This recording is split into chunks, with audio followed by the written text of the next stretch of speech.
Hello everyone, a very good morning to all of you. Welcome to BPSC Concept Wala. Today is 20th of August and we will see the important news articles from the newspaper The Indian Express. So हम लोग सबसे पहले क्या देख लेते हैं, headlines देखते हैं. सो here are the headlines of today's newspaper. हमको क्या दिख रहा है, हमारा जो पहला हेडलाइन है वो कहाँ से, कलकत्ता से. कलकत्ता हाई कोर्ट के लॉयर्स ने एक प्रोटेस्ट किस लिए किया कि आपको पता है कि वहाँ का जो मेडिकल कॉलेज है आरजी कर मेडिकल कॉलेज, वहाँ के एक जूनियर डॉक्टर को रेप करके मर्डर कर दिया गया था.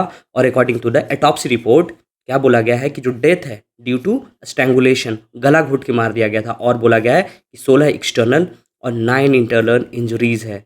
दरिंदगी का जो लेवल होता है ना उसको पार कर दिया गया है. पता नहीं कैसे आज आप फ्यूचर में लोग जिएंगे, कैसे रोज लोग बदल जा रहे, किस तरीके का हीनियस क्राइम किया जा रहा है ना.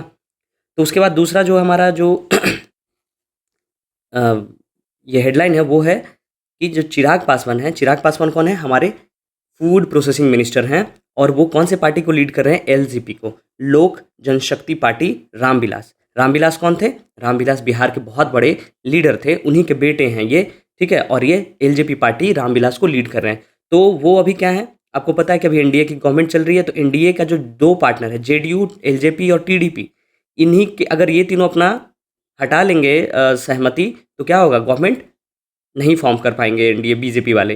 तो बीजेपी के द्वारा कहा जा रहा है कि वो क्या चाह रहे हैं, वो चाह रहे हैं लेटरल एंट्री करवाना. लेटरल एंट्री क्या होता है कि बिना यूपीएससी का जो पेपर होता है उसको बिना पेपर लिखे हुए अगर कोई आदमी कोई एमिनेंट नॉलेज वाला है तो उसी के बराबर पोस्ट दे दिया जाएगा विदाउट एग्जाम. जैसे आप मान लीजिए एग्रीकल्चर में बहुत बड़े नॉलेजेबल आदमी हैं, तो एग्रीकल्चर डिपार्टमेंट का आपको चीफ सेक्रेटरी बिना एग्जाम दिए, बिना आईएएस हुए ही आपको बना दिया जाएगा.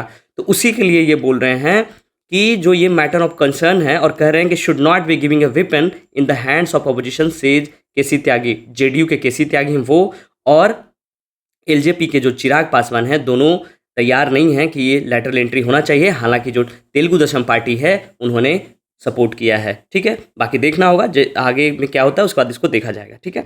उसके बाद हमारे जो मिनिस्टर हैं, प्राइम मिनिस्टर हैं मोदी, वो कहाँ जा रहे हैं, यूक्रेन जा रहे हैं. कब जा रहे हैं, अगस्त 23 को will hold talks with Zelensky. जब जाएंगे तो क्या क्या बातें होंगी वो देखा जाएगा. बाकी ये सब हमारे लिए उतना एग्जाम के लिए ज़रूरत का है नहीं. अब चलते हैं हम अपने अगला आर्टिकल पे. अगला आर्टिकल क्या है, यहाँ दिल्ली में क्या होने वाला है, इंडिया अफ्रीका बिजनेस कॉन्क्लेव है ना. इसका जो टैगलाइन है वो क्या है, क्रिएटिंग वन फ्यूचर. और ये कब से कब होने वाला है, 20 से 22 अगस्त 2024, ठीक है. कहाँ होने वाला है, न्यू दिल्ली. तो प्रीलिम्स के लिए इंपॉर्टेंट ये हो जाता है कि इंडिया अफ्रीका बिजनेस कॉन्क्लेव कहाँ हो रहा है, 20 से 22 अगस्त न्यू दिल्ली में. और उसका टैगलाइन क्या है, creating one future. Chief guest कौन होंगे, चीफ गेस्ट होंगे हमारे vice president of India Shri Jagdeep Dhankhar. और गेस्ट ऑफ ऑनर में कौन कौन होंगे, ये vice president Republic of Burundi है ना, vice president Republic of इक्टोरियल Guinea, Republic of the Gambia, Liberia, Mauritius और जाम्बिया के. और उसके बाद इंडियन मिनिस्टर कौन लीड करेंगे, honourable minister of commerce and industry, government of India, mister Piyush Goyal. अब वहाँ का हाईलाइट क्या क्या है, बोला गया है कि जो कॉन्क्लेव होगा उसमें 40 है ना, 40 ऑनरेबल मिनिस्टर्स फ्रॉम अफ्रीका के 40 ऑनरेबल मिनिस्टर आएंगे, है ना. 1200 प्लस डेलीगेट्स फ्रॉम 65 कंट्री, 65 देशों से डेलीगेट्स आएंगे, 1200 से ज़्यादा. 47 अफ्रीकन कंट्रीज रिप्रेजेंट करेंगे, 650 इंडियन बिजनेस डेलीगेट्स जाएंगे और 56 एग्जीबिटर्स होंगे. More than 600 V2V meeting schedule किया जाएगा. फोकस सेक्टर क्या क्या होगा, तो आप मान लीजिए मोस्टली हर चीज़ के बारे में बात किया जाएगा. क्या क्या है, agriculture and allied services, banking and financing, education and skill development, information and communication technology, health care and pharmaceuticals, financial services, consultancy, defence, infrastructure, logistics, manufacturing, mining, mobility, standards, trade, power, energy and space. तो क्या है, मोटा माटी देखा जाए तो हर एक sector के बारे में क्या होगा, यहाँ इस कॉन्क्लेव में फोकस सेक्टर होगा. हाइलाइट्स आपको बता दिए. आपको ध्यान कर रखना है चीफ गेस्ट कौन होंगे और गेस्ट ऑफ ऑनर कौन कौन से हैं, बुरुंडी, गिनिया है ना, गाम्बिया, लिबेरिया, मॉरिशस और जाम्बिया. ये ध्यान रखना है. कहाँ हो रहा है, दिल्ली में. और क्रिएटिंग वन फ्यूचर इसका क्या है, टैगलाइन है. और कब से कब हो रहा है, 20 से 22 अगस्त हो रहा है, ठीक है. इससे ज़्यादा हमारे प्रीलिम्स के लिए कोई ज़रूरी है नहीं. अगला न्यूज़ पे चलते हैं हम. इसमें क्या बोला गया है कि a silent revolution from 4.5% to 11% in 10 years. 10 सालों में बोला गया है कि 4.5% से ये बढ़ के कितना परसेंट हो गया है, 11.5%. क्या हो गया है, girls leading cycling race in rural areas. Rural areas में, ग्रामीण क्षेत्र में जो लड़कियां होती हैं, जो बच्चियां होती हैं, वो साइकिलिंग रेस में लीड की हैं. और इसी को जो रिसर्चर हैं they are saying a silent revolution. So you can quote this silent revolution word और thing in your mains paper. जहाँ भी मैंने इंपॉर्मेंट पे बात आएगी, डेवलपमेंट पे बात आएगी, तो आप बोल सकते हैं कि साइलेंट रिवॉल्यूशन हुआ है. तो आपके जो इम्फेटिक बनाएगा आपके आंसर को. ठीक है, इसमें क्या बोला जा रहा है कि more girls in rural areas are cycling to school with cycling distribution scheme, है ना. BDS स्कीम जो आया था, बाईसाइकिल डिस्ट्रीब्यूशन स्कीम, उसके तहत helping increasing cycling level state where they have been implemented says a recent published paper. क्या बोला गया है कि with the percentage of children cycling to school across country has increase from 6.6%, जो कि कब था 2007 में. मतलब कि 100 लड़कियां में मात्र 6 लड़कियां साइकिल चलाती थी या साइकिल से स्कूल जाया करती थी. लेकिन 2017 में ये बढ़ के क्या होगा 11.2%. And the largest increase in cycling level over the decade has been among girls in rural areas.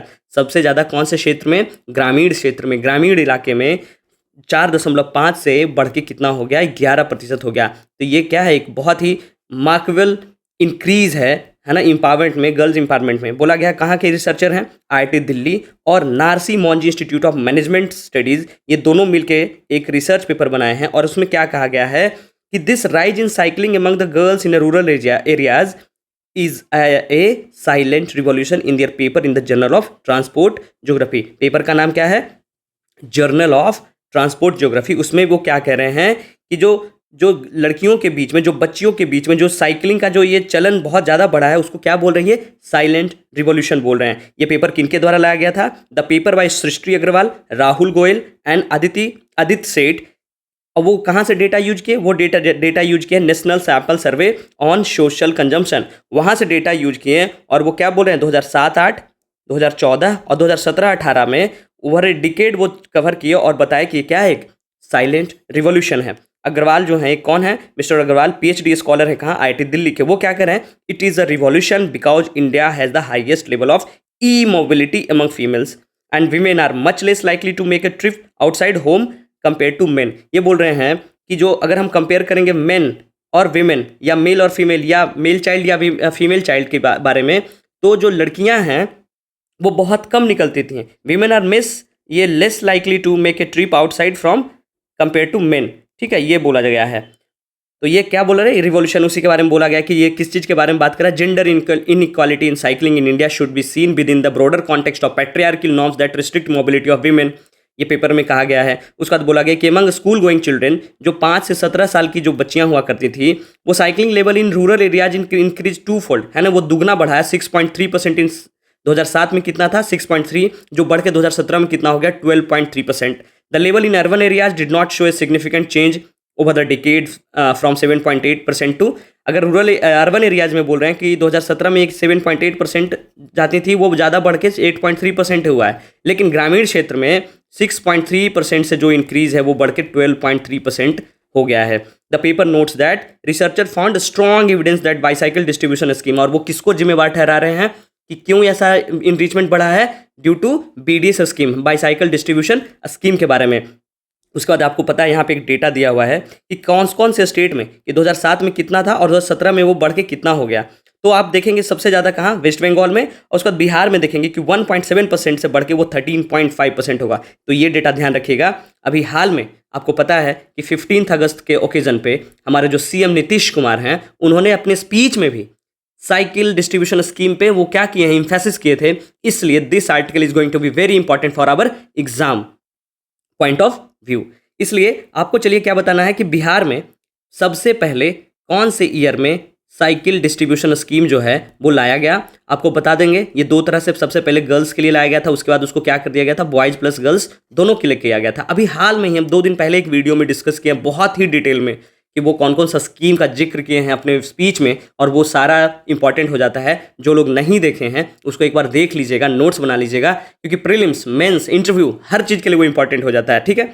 उसके बाद क्या बोल रहे हैं यहाँ पे कि जो है the impact of VDS scheme are most visual in state of West Bengal where the scheme started in 15, जो कब शुरू हुआ था? 2015 में. And the mode sharing of cycling among girls in rural areas increase from 15.4% in 14 to 27.6% in 17. Right. 12 point increase over just a 3 year period. 3 साल के period में ये 12% का क्या है उछाल देखा गया है। और ये बोल रहे हैं क्या कि the greatest increase in cycling among, ठीक है, occurred in rural Bihar where levels increase 8 fold. यहाँ 8 गुना जो है लड़कियाँ बढ़ गई हैं। 8 गुना मतलब अगर पहले एक लड़कियाँ चलाया करती थी साइकिल, तो वो 8 गुना बढ़ के उतना से ज़्यादा बच्चियाँ साइकिल चलाने लगी हैं, ठीक है, साइकिल से स्कूल जाने लगी हैं, अपना काम करने लगी हैं। So in waste Bengal cycling among girls in increase 3 fold, making the state with the highest cycling level among the rural girls across the country। क्या बोला गया, over the decade cycling levels among girls in rural areas the most doubled in Assam, Chhattisgarh, Jharkhand, Madhya Pradesh, Orissa, Tamil Nadu and Uttar Pradesh. In large majority of state cycling share increase by both genders, है ना। अगर majority में देखेंगे large majority of states में, तो जो cycling का share है वो दोनों जेंडर में है विद द ग्रेटेस्ट इंक्रीज। लेकिन सबसे ज़्यादा इंक्रीज किस में देखा गया है, वो देखा गया है गर्ल्स में। और ये किसके हिसाब से कहा जा रहा है, पेपर में, जो रिसर्च पेपर में जो आईआईटी दिल्ली के जो लोग और Narsee Monjee institute of management study के दोनों का जो इकट्ठा का जो रिसर्च पेपर है उसके हिसाब से। और क्या बोला गया है कि in 17 the highest level of cycling in school were in waste Bengal followed by Orissa, Assam and Chhattisgarh. So this data is useful. Okay, आपको समझ में आ गया होगा। अब हम क्या करते हैं, अगले आर्टिकल पे चलते हैं। तो हमारा अगला आर्टिकल है वो क्या है, इंडियाज स्पेस, है ना। इंडिया का जो स्पेस है, आपको पता है कि अभी हम लोग क्या करने लगे हैं। अभी 2 दिन पहले 16 तारीख को क्या हुआ कि हम लोगों ने अपना 120 टन का रॉकेट जो हमारा सतीश धवन सेंटर श्रीहरिकोटा से जो गया, क्या, SSLV small satellite launch vehicle, जी कितना कैरी करती है SSLV से हम लोग क्या कर सकते हैं, स्मॉल और माइक्रो लेवल का जो भी है सैटेलाइट उसको हम भेज सकते हैं। ताकि क्या है कि बहुत कम खर्चे में छोटा छोटा सैटेलाइट भी भेजा जा सकता है, ठीक है।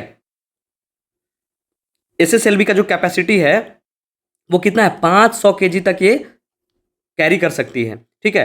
तो हम लोगों ने क्या बोला जा रहा है कि August 16 a 120 ton rocket about 5 times smaller than India's largest satellite vehicle, कौन सा, PSLV की जिक्र किया जा रहा है। Took off from ISRO Satish Dhawan centre, कहाँ है Satish Dhawan centre, Sriharikota, Andhra Pradesh. In Sriharikota heading a major milestone in country's space research. The SSLV can carry payloads weighing up to 500 kg।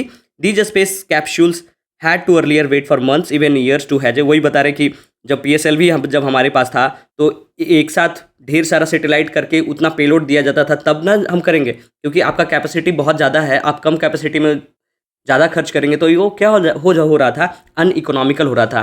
तो हम इकोनॉमिकली के लिए वो क्या किए, SSLV लाए। इसी का बात किया जा रहा है कि अब क्या होगा। But in the past decade the miniaturisation of satellite has enabled the entry of university, corporates, even individual innovators in a field once dominated by large enterprises and state institutions such as ISRO and NASA।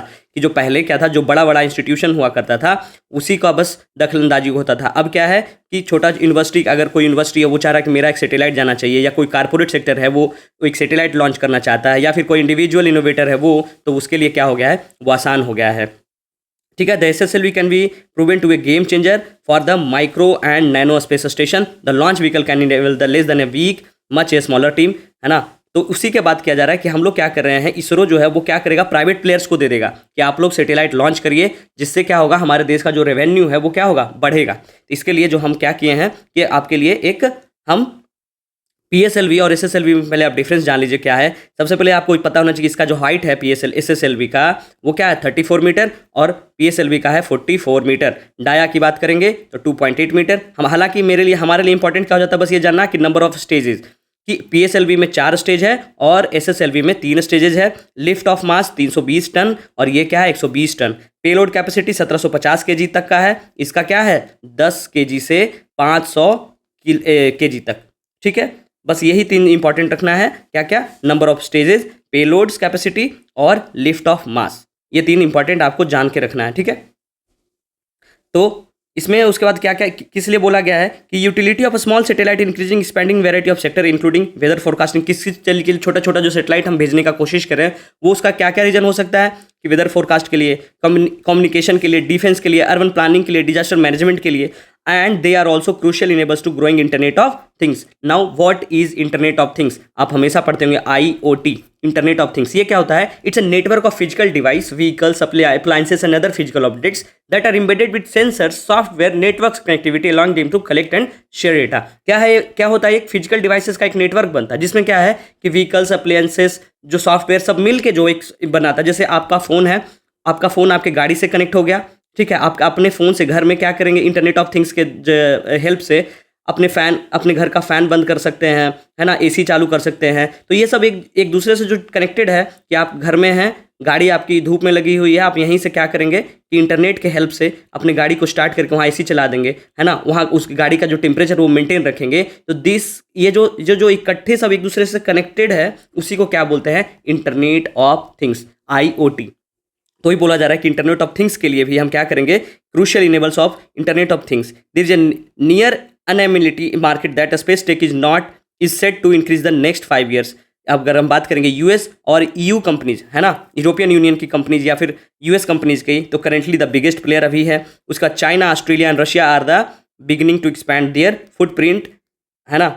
बोला गया है कि US और European union की जो भी companies हैं वो इसमें अभी लीड कर रही है, लेकिन जो चाइना है वो चाइना, ऑस्ट्रेलिया और रशिया अभी वो एक्सपैंड करने का कोशिश कर रहे हैं। चाइना का जो प्लान है कि 13,000 सैटेलाइट लॉन्च करेगा, कब तक, 2030 तक। किस चीज़ के लिए, टू इस्टाब्लिश ये 6G working support high speed 6G communications. India currently है रिलेटिवली स्मॉलर पार्टिसिपेंट, हम लोग अभी बहुत छोटे पार्टिसिपेंट हैं। It is current share of the space economy about 2%, क्योंकि हमारा जो स्पेस इकोनॉमी है वो मात्र 2% ही शेयर करते हैं हम लोग। So with the SSLV and the related endeavor, the government aims at the four-fold scale up in the country stake by the 2033। 2033 तक हम लोग क्या करना चाह रहे हैं कि जो 2% शेयर है उसको हम लोग 4 गुना बढ़ाना चाह रहे हैं, कि मतलब हमारा 8% शेयर होना चाहिए इकोनॉमी में, स्पेस इकोनॉमी में। In the past 2 years the startup such as those of the Hyderabad based company, जो कुछ प्राइवेट कंपनी है, कौन कौन सी कंपनी, स्काई रूट, कहाँ की, हैदराबाद की है। दूसरा जो क्या है, अग्निकुल, नाम सुनेंगे, वो कहाँ की कंपनी है, चेन्नई वेस्ट कंपनी है ना। टिकट से ये have ticked several boxes including working closely with ISRO, है ना। ये सब जो प्राइवेट कंपनी है, जैसे आपको पता है कि जो स्पेस एक्स है ना, वो क्या है, एक प्राइवेट कंपनी है। किसके द्वारा बनाया गया स्पेस एक्स, एलन मस्क के द्वारा। उसी तरीके से स्काई रूट है, अग्निकुल है, ये सब भी प्राइवेट इंडियन कंपनी है जो स्पेस के से रिलेटेड अपना लॉन्च पैड बना चुकी है, ये काम करती है। यही बोला गया है कि फॉर इंस्टेंस अग्निकुल जो है अपना ओन लॉन्च पैड बनाया, कहाँ, श्रीहरिकोटा में, range with ISRO's help. IIT Madras जो है वो क्या है, IIT मद्रास का incubated companies working a launch vehicle to carry payloads smaller than ISRO. IIT Madras का एक इंक्यूबेंट कंपनी है जो क्या SSLV से भी एक हल्का रॉकेट बना रहा है जो छोटा छोटा सैटेलाइट को जा सकता है, मतलब कि आपको सोचना नहीं पड़े। और उनका क्या टारगेट है कि plan to launch 1 rocket every week, कि हर सप्ताह 1 रॉकेट हमको भेज देना है। इस टारगेट से वो काम कर रहे हैं, ठीक है।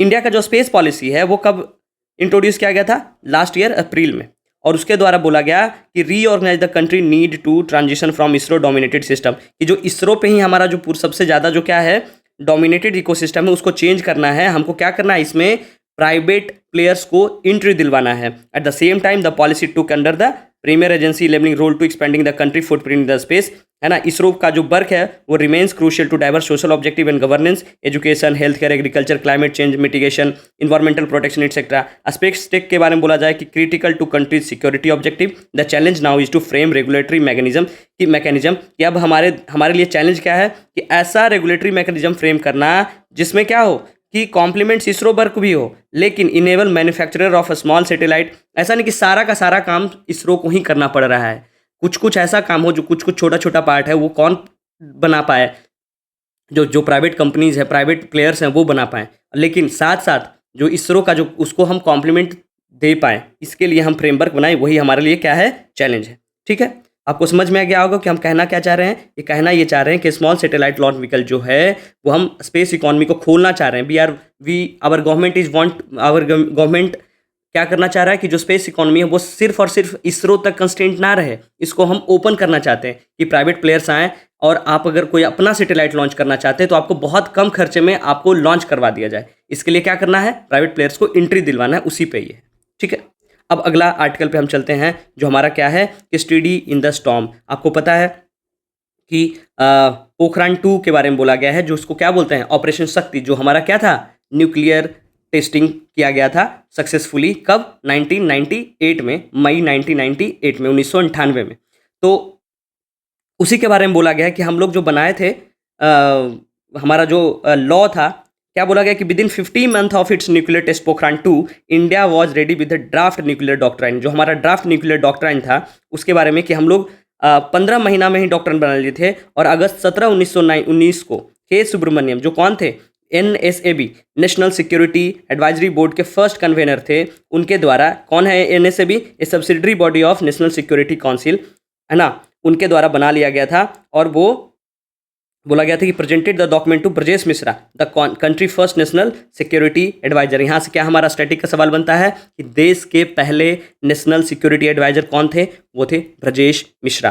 तो ब्रजेश मिश्रा को 15 महीना में ही क्या कर दिए थे? वो जो ड्राफ्ट करके दे दिए थे डॉक्ट्राइन का कि हमारा न्यूक्लियर, जो हम न्यूक्लियर वेपन बनाए हैं उसका किस डॉक्ट्राइन पे, हमारा क्या सोच के बनाए हैं, हमारा फ्यूचर में हम इसको कैसे यूज करेंगे, उसी के बारे में ड्राफ्ट करके वो दिए थे। उसी के बारे में बोला जा रहा है कि इसका जो हम समराइज करके लिखे आए गए हैं, बोला गया कि इंडिया का जो पहला न्यूक्लियर डॉक्ट्राइन था, establish following a Pokhran 2 in 1998, reflect the national commitment to credible minimum deterrence strategy and no first use, NFU, है ना, कि हम लोग नो फर्स्ट यूज पे जो हमारा स्ट्रेटजी था, डिटरेंस था, minimum deterrence strategy and no first use पे हम लोग काम कर रहे थे। ठीक है, तो this doctrine will never officially stamped, वो कभी ऑफिशियली स्टाम्प नहीं हुआ, and was operationalized in 2003 and emphasis restraint and the focus on maintaining credible deterrence rather than pursuing the arm race।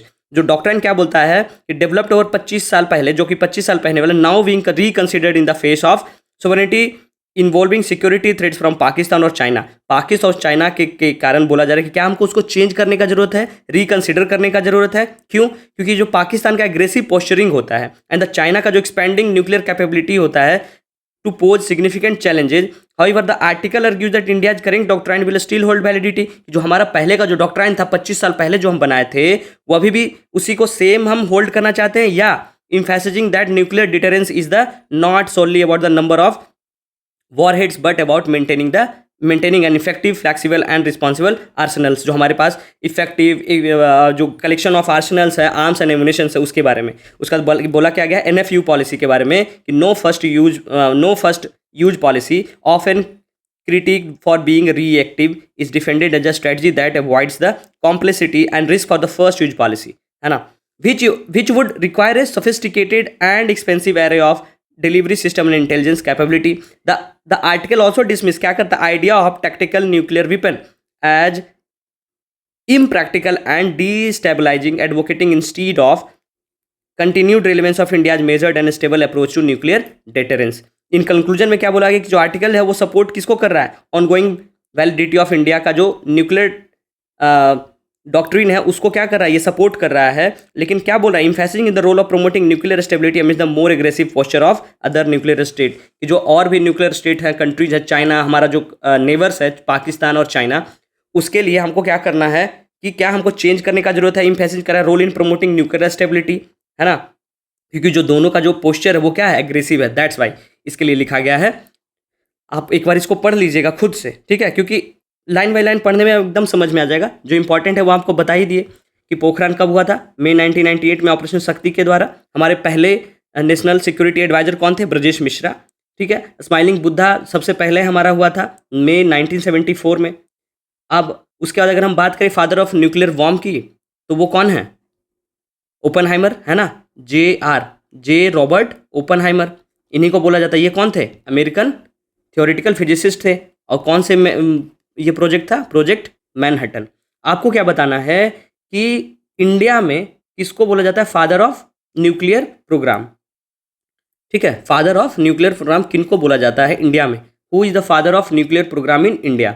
इनके ऊपर एक सीरीज भी आई थी, है ना, इनके ऊपर, और जो हमारा कैसे न्यूक्लियर प्रोग्राम आगे बढ़ा और कैसे हमारा स्पेस प्रोग्राम आगे बढ़ा। अगर आप लोग कभी फ्री रहें, कुछ नहीं देखने का मन, कुछ पढ़ने का मन नहीं करो, तो रॉकेट वाइज करके एक आया है सीरीज, वो देखिएगा, क्योंकि आप लोग को हिस्ट्री सब कुछ पता होता है, तो आपको ज़्यादा अच्छे से समझ में आएगा और आपको एक समझ आएगा कि कैसे हम लोग एक जस्ट इंडिपेंडेंस भी हम लोग को नहीं मिला था, उस हिसाब से हम कैसे वर्ल्ड वॉर 2 के समय से हम शुरू कर रहे थे कि न्यूक्लियर वेपन बनाएंगे, आगे बढ़ेंगे, तो आपको समझ में आएगा। ठीक है, आपको बताना है कि who is called the father of nuclear programme in India. Okay, अब हम आगे चलते हैं। आगे क्या है? हैफ्लिक लिमिट। हैफ्लिक लिमिट क्या है कि बायोमेडिकल रिसर्चर लेनर्ड हैफ्लिक के द्वारा एक थ्योरी दिया गया था, उसी को बोलते हैं क्या? हैफ्लिक लिमिट, जिसके बारे में क्या बोला गया कि वो discovered that normal somatic cell किसको बोलते हैं? नॉन रिप्रोडक्टिव जितने भी सेल होते हैं। एक होता है रिप्रोडक्टिव सेल, जिससे हम क्या करते हैं? प्रोडक्शन करते हैं, रिप्रोडक्शन करते हैं। दूसरा, उसके अलावा जितना भी सेल हुआ उसको हम क्या बोलते हैं? सोमैटिक सेल बोलते हैं। तो यही बोल रहे हैं कि जो वो क्या डिस्कवर किए थे कि नॉर्मल सोमेटिक सेल जो होता है वो कैन डिवाइड इन दस reproduce only a certain number of times. एक सर्टेन नंबर ऑफ टाइम के बाद क्या हमारा जो सेल है, सेल बोला इनके द्वारा बोला गया कि एक 40 से 60 साइकिल के बाद जो है हमारा वो क्या होता है, वो स्टॉप हो जाता है डिवाइड होना, है ना। आपको पता है कि सेल, एक सेल इसे टूटा, फिर ये 4 सेल बन गया, ये 4 सेल फिर टूटा, इसी तरीके से नंबर ऑफ सेल्स हमारे बॉडी में बनता है। तो ये इनका रिसर्च जो था वो सोमैटिक सेल के बारे में था, और क्या था कि ये इनका थ्योरी ये था हैफ्लिक लिमिट, कि एक नंबर ऑफ टाइम के बाद वो जो डिवीजन होता है सेल में वो बंद हो जाता है, ठीक है। तो उसी को ये अपना नाम पे क्या दिए, हैफ्लिक लिमिट, कि जो लिमिट होता है वो क्या है कि 60 से 40 साइकिल के बाद leading to cellular sensations and ultimately ageing, जिसके कारण हम बूढ़े हो जाते, एजिंग हो जाता है। और this discovery introduces the concept of internal cellular clock that limits the human lifespan to around 125 years. Beyond no intervention can prolong life, है ना। क्या बोला गया है ये हैफ्लिक लिमिट में कि लेनर्ड हैफ्लिक्स जो हैं वो क्या है कि pioneering biomedical researcher passed away on 1 अगस्त को उनका डेथ हो गया 98 के एज में। He is renowned for discovering that normal somatic cells can only divide a finite number of time. यही ध्यान रखना आपको कि व्हाट इज हैफ्लिक लिमिट, कि जो सोमैटिक सेल होता है can only divide a finite number of times. The discovery that profoundly impacted the understanding of ageing, जिसके कारण हम बूढ़े होते हैं, एजिंग होता है, हमारा सेल जो है वो थकने लग जाता है, उसका वो डिवीजन उसमें बंद हो जाता है, उसी को अपने नाम पे हैफ्लिक लिमिट दे दिए। This phenomena known as Hayflick limit suggest that the cellular aging is inherent process, debunking the earlier believe that cell could not be mortal that aging by society due to external factor like disease और environment, है ना। उसके बारे में बोले, और वो क्या बोले कि 40 से 60 साइकिल के बाद, जैसे कोई सेल है वो 40 से 60 साइकिल के बाद वो डिवीजन बंद हो जाता है, और वो उस साइकिल जाते जाते हम लोग एज में पहुंच जाते हैं और हम लोग बूढ़े हो जाते हैं, ठीक है। वही ये बोले हैं कि टेलोमर्स होता है। टेलोमर्स क्या होता है, टेलोमर्स जो होता है कि डीएनए का जो रिपीटेटिव डीएनए होता है ना क्रोमोजोम में, तो उसका जो क्रोमोजोम का जो अंतिम वाला होता है ना, जहाँ पे वो region of repetitive DNA sequence at the end of chromosome, उसी को हम क्या बोलते हैं, उसी को हम बोलते हैं टेलोमर्स। तो बोले कि उनका जो काम था वो gain further significant discovery telomeres in 1970s। Telomeres क्या होता है, repetitive DNA sequence in the end of chromosomes protecting genetical material during cell division but shorten with each division. When telomeres become a critically short, cell division ceases, है ना, ceases. Although the shortening of telomeres is associated with aging, है ना। जो टेलोमर्स का जो shortening होता है वो किससे एसोसिएट होता है, एजिंग के कारण। The exact nature of their relationship to life span remains unclear as evidenced by differing telomeres dynamic in species with varying lifespans। उसी के बारे में है, आपको ध्यान रख लेना है कि हैफ्लिक लिमिट क्या होता है कि जो हमारा सोमैटिक सेल है उसका जो डिवीजन जो बंद हो जाता है और जिस लिमिट पे जाके बंद होता है उसी को हम क्या बोलते हैं, हैफ्लिक लिमिट बोलते हैं, राइट। प्रीलिम्स के लिए इंपॉर्टेंट हो जाता है ये। अब आते हैं हम प्लेसेस इन न्यूज़ में क्या देखेंगे। अभी आपको रोज इजराइल गाजा दिखेगा, बहुत बार डिस्कस भी कर चुके हैं, उसका रशिया यूक्रेन दिखेगा, वो भी बहुत बार डिस्कस कर चुके हैं। तो आज हम अपने पड़ोसी मुल्क पाकिस्तान को देखेंगे, उसका बाउंड्री किस किस से शेयर करता है वो देखेंगे, ठीक है। वहाँ एक कॉमेडियन थे यूट्यूब, है ना, यूट्यूबर और कॉमेडियन अनु अली कोसा, उनको क्या किया गया था, अबडक्ट कर लिया गया था क्योंकि वो गवर्नमेंट के खिलाफ कुछ क्रिटिसाइज करके गाना वाना गाए थे इसके लिए। तो हम देखते हैं पाकिस्तान को, है ना। ये हमारा प्यारा भारत है, उसका जो पड़ोसी मुल्क है वो क्या है, ये पाकिस्तान है, ठीक है। हम तो पूरा हमारा इंडिया का मैप कहाँ तक ये है, लेकिन दिस एरिया इज डिस्प्यूटेड, है ना, जिसको बलूचिस्तान बोलते हैं। वो किसका भी राज्य चल रहा है वहाँ, मतलब कौन एक्वायर किया हुआ है, वो है पाकिस्तान, लेकिन है तो हमारा ही ना, आज न कल तो इससे हमको लेना ही है, ठीक है। तो अगर हम देखेंगे इसका बॉर्डर किस किस से शेयर करता है, तो ये देखेंगे ईरान से बॉर्डर शेयर करता है, फिर इंडिया से, फिर अफगानिस्तान से, और फिर तजाकिस्तान से अगर हम बात करेंगे तो वखम कॉरिडोर है, उससे वो डायरेक्टली तो नहीं करती है, लेकिन वखम कॉरिडोर से वो शेयर करती है तजाकिस्तान से। लेकिन लैंड बॉर्डर डायरेक्टली शेयर करती है तजाकिस्तान से नहीं। चाइना से करती है, हाँ। ओमान से क्या मरीन बॉर्डर शेयर करती है, ठीक है। ओमान से क्या मरीन बॉर्डर शेयर करती है, ठीक है। उसके बाद अगर हम बात करें पाकिस्तान को, तो पाकिस्तान का ऑफिशियल नेम क्या है, Islamic Republic of Pakistan. 5th most populous country है। कैपिटल कहाँ है, इस्लामाबाद। और सबसे बड़ी सिटी का बात करें तो वो क्या है, कराची, ठीक है। वहाँ के अभी पीएम कौन है, शहनवाज शरीफ हैं। और इंडिया से कितना किलोमीटर का बॉर्डर शेयर करती है, 2912 किलोमीटर हम लोग पाकिस्तान से बॉर्डर शेयर करते हैं। आपको क्या बताना है, आपको बताना है कि जो इंडिया और पाकिस्तान के बीच में जो बॉर्डर लाइन खींचा गया उसको हम क्या कहते हैं, ठीक है। वो बॉर्डर लाइन को हम क्या कहते हैं, ठीक है। उसके बाद हम अगले मैप में क्या देखेंगे कि जो एक्वायर किया हुआ है अभी पाकिस्तान, जिसके द्वारा वो हमारा मैप इस तरीके से, लेकिन हम लोग मानते नहीं है, हम लोग का जो लैंड है वो हम लोग एक्वायर किया हुआ है ना जी, हम तो लेंगे ही ना उससे। लेकिन अभी वो इस मैप में आप देख सकते हैं कि चाइना से, और यहाँ पे एक क्या है, बखन कॉरिडोर है, उसी से तजाकिस्तान से बॉर्डर शेयर करती है। बाकी अफगानिस्तान, ईरान, इंडिया और चाइना, ठीक है। इधर अरबियन सी है। ओके, अब हम क्वेश्चन ऑफ द डे की बात करेंगे। तो आपका क्वेश्चन पहला है कि which among the following ports was called Babul Mecca, gate of Mecca during the Mughal period. आपको बताना है किसको कहते थे, कालीकट, सूरत, कॉम्बे और भरूच। ये आपको आंसर में बताना है कमेंट बॉक्स में। और दूसरा सवाल है जो कि the primary goal of rural development in India, जो हमारा इंडिया है उसका रूरल डेवलपमेंट का प्राइमरी गोल क्या है, कि वहाँ to increase urbanisation in rural areas, है ना, कि रूरल एरिया में हम अर्बनाइजेशन को बढ़ावा देंगे, है ना। ये किनका सपना था, ये APJ अब्दुल कलाम का सपना था, है ना, कि रूरल इलाका में अर्बनाइजेशन को बढ़ा देना है। दूसरा ऑप्शन है enhance the quality of life and economical well being of people living in rural areas. तीसरा, shift the rural population to urban centre, है ना, कि जो रूरल पॉपुलेशन उसको अर्बन सेंटर में शिफ्ट कर देंगे तो अभी वो बन जाएगा। और चौथा, कि reduce agricultural activity to promote industrialisation, कि गांव में भी इंडस्ट्रियलाइजेशन प्रमोट किया जाए और किसको कम किया जाए, रिड्यूस एग्रीकल्चरल एक्टिविटी। आपको जो सही लगता है कमेंट बॉक्स में बताएंगे। हम ये दोनों सवाल को कल सबसे पहले डिस्कस करेंगे, ठीक है। और यहाँ पे हम आज का डिस्कशन खत्म करते हैं। So thank you so much for watching, है ना। आप लोग का जो जवाब है हम उसके लिए इंतजार करते हैं, देख के अच्छा लगता है। बहुत लोग बहुत ही अच्छे से जवाब देते हैं, जितना भी सवाल पूछते हैं करते हैं। तो थैंक यू सो मच, है ना। आप लोगों को बहुत बहुत धन्यवाद। और आप लोग बताइए जो सवाल पूछा गया है, जो भी आता है गलत बताइए, आप कल सीखेंगे, ठीक है। और ये जो गलत करके आप सीखेंगे ना वो हमेशा याद रहेगा, ठीक है। So thank you so much for watching, मिलते हैं कल, टाटा बाय बाय।